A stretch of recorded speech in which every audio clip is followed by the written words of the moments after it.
Kenya, in Africa. The last two northern white rhinos, poised on the brink of extinction. But can science save them?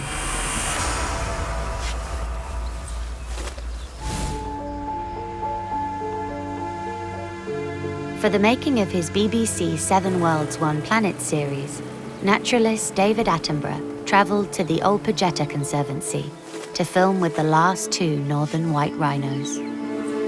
Once widespread, Najin and Fatu are now all that is left of this subspecies, which has been brutally hunted by poachers for many decades.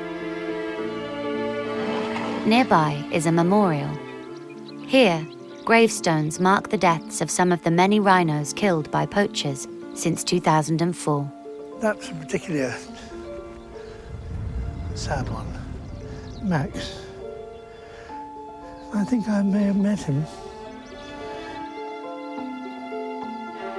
When David made his first wildlife documentary in the 1950s, there were over 2,000 northern white rhinos in Africa.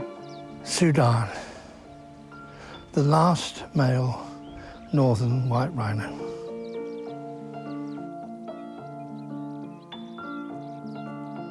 Now only Najin and Fatu survive, and to keep them safe from poachers, they must live out their days under constant armed guard. Unfortunately, these rhinos are under the threat of being poached for their horns, which has a market in the Middle East. A kilo can go with around $6,500 US. With no male survivors and both females unable to carry a pregnancy, many people consider the northern white rhino to already be extinct. You watch them every day looking at extinction with just, nothing much they can do than just accept the fate that you've allowed them to be in. But a group of scientists believe this need not be the final chapter in the northern white rhino's story. Right now we are here at Olpejeta Conservancy. Tomorrow is one of a very important phase of a project which is going on for more than 5 years. Using in vitro fertilization techniques, the scientists will take eggs from the last two females and attempt to fertilize them with frozen sperm, collected from two northern white rhino males before their deaths. If embryos are successfully created, they could be transferred to a surrogate mother of a different subspecies, allowing a population of northern white rhinos to be created, even if the last two females were no longer alive. The power of IVF is the multiplication factor. If we have embryos, we can multiply. We can have 10, 20, maybe 30 embryos a year, and then place them in southern white rhinos and then create a new northern white rhino population in a very, very short time. After years of planning, the procedure tomorrow will determine the future of this subspecies. We are confident that we will change the world tomorrow. It's the day of the procedure. First, the females are separated. The rhinos are then tranquilized. This is very good.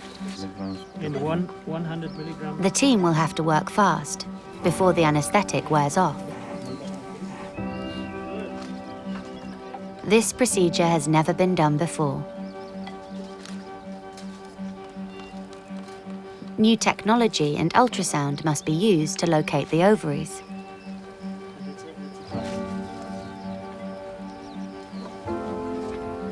After 4 long years of preparation, the eggs have finally been collected.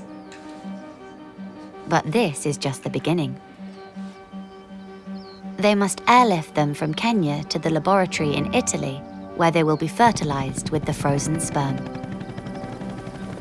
This procedure must happen within hours, so the journey across continents needs to go without errors.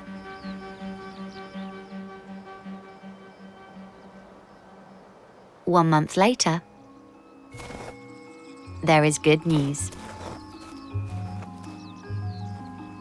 The team was able to harvest 10 eggs, leading to the development of 2 northern white rhino embryos. Preparations for the right surrogate mothers to carry these embryos are now underway.